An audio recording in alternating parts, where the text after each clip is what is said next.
بسم اللہ الرحمن الرحیم. باب حضانت الولدی ومن حق بھی چل رہا ہے. لڑکے کی پرورش کا بیان اور کون اس کا زیادہ حق رکھتا ہے. صفحہ نمبر 434 ہے. والنفقۃ علی الابی علی ما نذکر, اور نفقہ باپ پر ہے جیسا کہ ہم ذکر کریں گے. ولا تجبر الام علیہ, اور ماں کو اس پر جبر نہیں کیا جائے گا, یعنی بچے کی تربیت پر ماں کو جبر نہیں کیا جائے گا. حق تو اس کا ہے لیکن جبر نہیں ہے.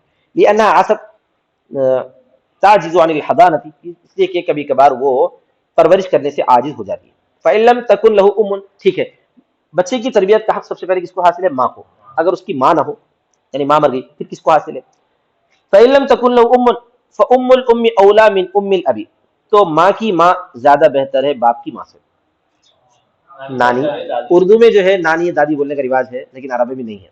عربی میں دونوں کو جدت بولتے ہیں, اس واسطے کھلا کھلا بولنا پڑتا ہے ان کو, ماں کی ماں یا باپ کی ماں. سمجھ میں آ گیا؟ ٹھیک ہے صاحب. فأم الابی اولا من الاخوات, پھر اس کے بعد جو ہے باپ کی ماں زیادہ بہتر ہے بہنوں سے, اگر ماں کی ماں بھی نہ ہو. ماں کی ماں بھی نہ ہو, نہیں اوپر والی لائن ہے. ہاں, تو فإن لم تكن له ام, اگر ماں نہ ہو تو ماں کی ماں زیادہ بہتر ہے باپ کی ماں سے. وإن بعدت, اگرچہ کہ وہ دور ہو, اگرچہ کہ وہ دور. کیا مطلب؟ لأن هذه الولایت تستفاد من قبل الامهات, اس لیے کہ یہ ولایتیں حاصل کی جاتی ہیں ماؤں کی جانب سے.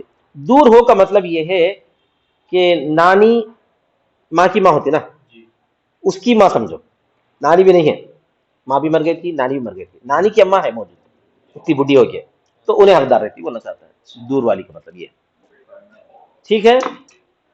اچھا, اب یہ نہیں ہے کوئی بھی, اب نانی سے رہتی, اس کی اوپر والی بھی رہی تو پرورش کی قابل تو نہ رہتی نا, انہیں بھی نہیں ہے, کوئی بھی نہیں ہے, تو پھر ادھر باپ کی ماں کا نمبر آتا ہے. سمجھ میں آ گیا نا, بچہ جن کی تربیت میں رہے گا. فإن لم تكن له ام الام فام الابی اولا بالاخوات, اگر نہ ہو اس کو ماں کی ماں تو باپ کی ماں زیادہ بہتر ہے بہنوں سے. تو اس وقت کون تربیت کریں گے؟ پھر باپ کی ماں, یعنی دادی صاحبہ. دادی صاحبہ اگر نہیں ہے تو پھر بہنوں کا نمبر آتا ہے, وہ آگے آ رہا. لأنها من الامہات, اس لیے کہ وہ بھی ماؤں میں سے ہے. باپ کی ماں کو بھی اللہ نے مائیں قرار دیا نا, اور متعلق امہاتکم میں دادیاں بھی شامل ہیں.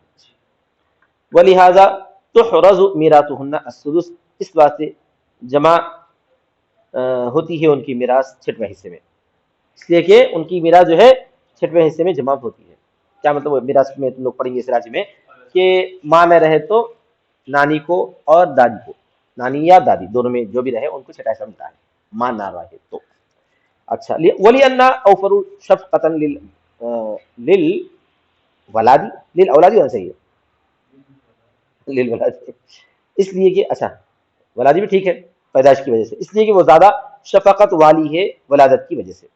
لاجل الولادی ہے, وہ ولادت کی وجہ سے زیادہ شفقت رہتا ہے. ولادت کا مطلب یہ ہے کہ اس کے پیٹ سے اس کا بیٹا پیدا ہوا نا, جو اس بچے کا باپ ہے, تو چونکہ ولادت کا تعلق ہے, کیونکہ ولادت کا تعلق ہے, ولادت کے تعلق کی وجہ سے اس کو زیادہ محبت رہتی ہے بنسبت دوسروں کے.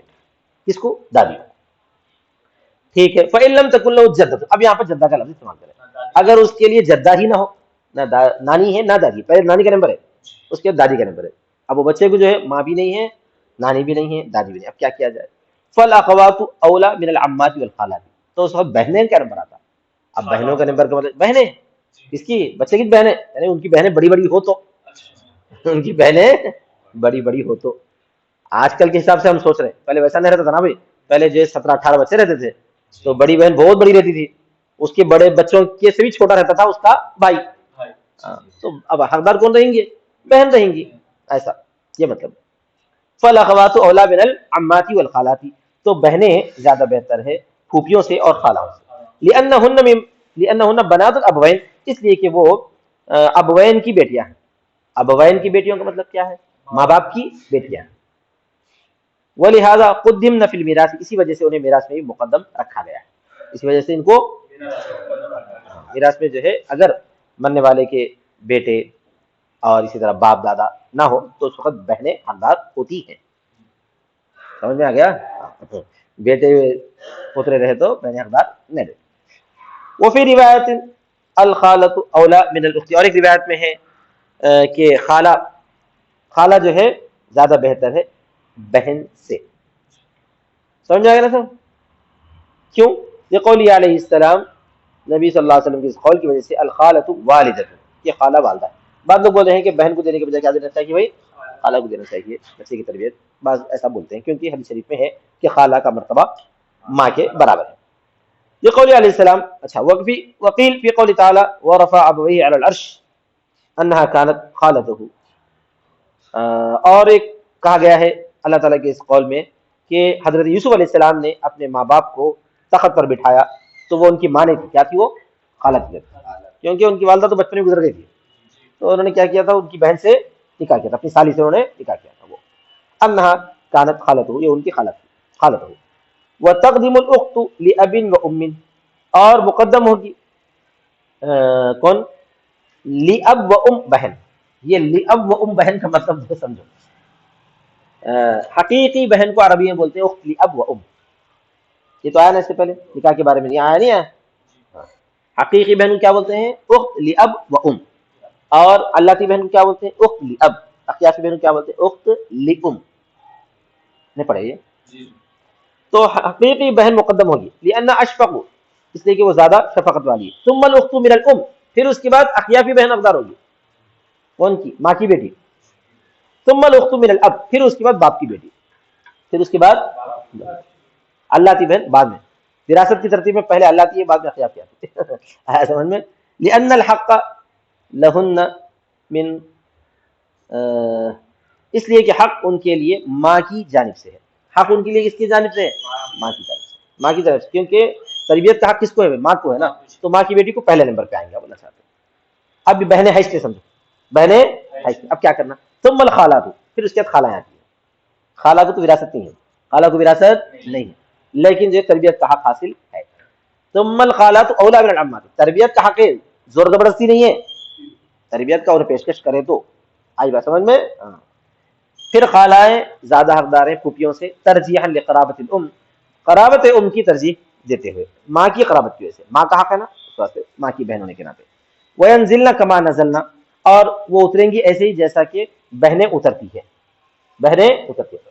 تو خالہ میں بھی ایسی ترتیب رہتی، حقیقی خالہ، پھر اس کے بعد اخیافی خالہ، اس کے بعد اللہ کی خالہ، ترجیحا ذات قرابت، دو رشتہ داریوں کی ترجیح کو دیتے ہوئے۔ اس کے بعد قرابت الام، پھر اس کے بعد ماں کی قرابت، ثم العمات، پھر پھوپیاں اترتی ہیں اسی طرح، پھر پھوپیاں اترتی ہیں اسی طرح۔ وکل من تزوجت، اچھا یہاں تک تو پوری ترتیب بیان کر دی گئی، بچے کی تربیت کا حق کس کو ہے؟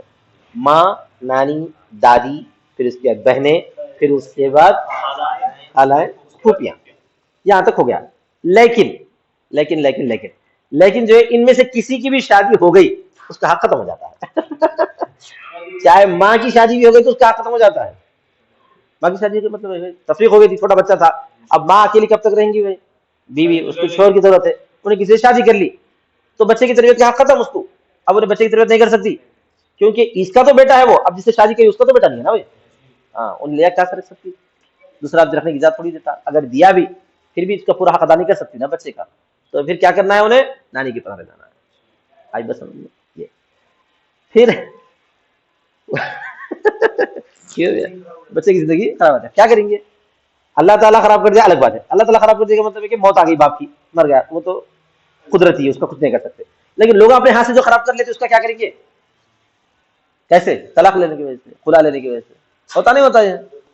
اسی وجہ سے اللہ تعالیٰ بچوں کو کیا بنا کے پیدا کرتا ہے؟ کیلے، یعنی وہ ایسے کیلے رہتے ہیں کہ ان کی وجہ سے ماں باپ جڑے ہوئے رہتے ہیں گھٹ، بچوں کی خاطر برداشت کر کے بہرحال جڑنا ہے، اگر پھر بھی نہیں جڑ رہے تو یہ تو جو ہے بہت بڑی بیوقوفی کی انتہا ہے۔ اور واقعتاً اکثر ایسا ہوا، اکثر کیا 99% اگر ماں باپ جدا ہو گئے تو بچے تو جو ہے بالکل ہی نہ ادھر کے رہتے نہ ادھر کے رہتے، بالکل جو ضائع ہو جاتے ہیں۔ بہت کم خواتین جو سمجھدار ہیں وہ لوگ جو اپنے ساتھ رکھ کے بچوں کو تربیت دے کے ان کو آگے کرتے، یا وہ لوگ نہیں کر سکے تو پھر نانی ہے یا نانا ہے، وہ لوگ محنت کر کے بچوں کو آگے بڑھاتے، نہیں کر سکتے ماما بھی، ان کو بھی اپنے بچے رہتے ہیں، ہر ایک کو اپنی ضروریات رہتی ہے، نانا کے بچے بڑے ہو کے رہتے ہیں، ان کی چھوٹے بچے کو میرا بیٹا بول کے انہیں پال لیتا، کرتا کچھ بھی کر کے جو ہے سنبھال لیتا، یا تو دادا کر سکتا یا پھر نانا کر سکتا، مگر ماموا نہیں کر سکتے، کوئی نہیں کر سکتے، کھجانے کیوں کریں گے بھائی؟ ان لوگ کو اپنی ضروریات رہتی نا، رہتی نہیں ان کو اپنی ضروریات، ان کو اپنے بچے رہتے اپنی ضروریات رہتی، اپنی ذمہ داریاں رہتی ہیں. آج کل کے حالات کے خرچے کے حساب سے اس کے اپنے 2-3 بچوں کو پالنا تو اس کو مشکل ایسا. بہرحال چلو تو وَكُلُّ مَن تزوجت من هؤلاء، ان تمام میں سے جس کی بھی شادی ہو گئی، يسقط حقها، اس کا حق ختم ہو گیا. لما روینا، جیسا کہ ہم نے روایت کیا. وَلِأَنَّ الزَّوْجَ الْأُمِّ إِذَا كَانَ أَجْنَبِيًّا، جیسے کہ ابھی میں بول رہا، اس لیے کہ شوہر، ماں کا شوہر جب وہ اجنبی ہو تو یعطیہ، کیا ہے اس کے بعد کا لفظ؟ یعطیہ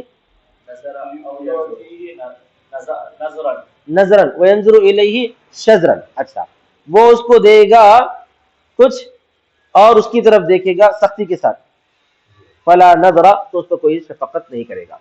یعنی کیا کریں گا، انہیں تھوڑا تھوڑا دیں گا لیکن بہت نگاہ جو ہے انتہائی نفرت کی رکھیں گا. اور حقیقت ہے، یہ بالکل حقیقت ہے.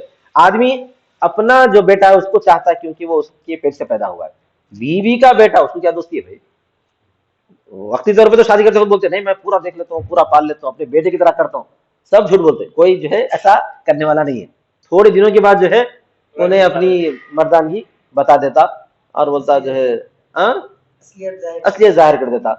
اور بیوی کے اوپر شکایت آتی رہتی اس کو، اپنے بیٹے کی طرف دیکھ کے بہت زیادہ اس کو خیال کر رہی، میری طرف توجہ نہیں دے رہی، ایسا ویسا آپس میں نا اتفاقیاں شروع ہو جاتی ہیں. اس لیے بہتر یہی ہے کہ وہ بچہ جو ہے اپنی ماں کے، وہ کیا کہتے ہیں، نانی کے پاس رہ جائے، وہاں سکون سے رہ سکتا ہوں. بس ماں کی ایک محبت نہیں ملتی اس کو، ماں کی محبت نہیں ملتی، مگر جو ہے ذہنی طور پر سکون سے رہ سکتا ہے، اس کو نانی نانا جو ہے اچھا خیال کر لیتے ہیں. بہرحال بس واخر دعوانا الحمدللہ رب العالمین.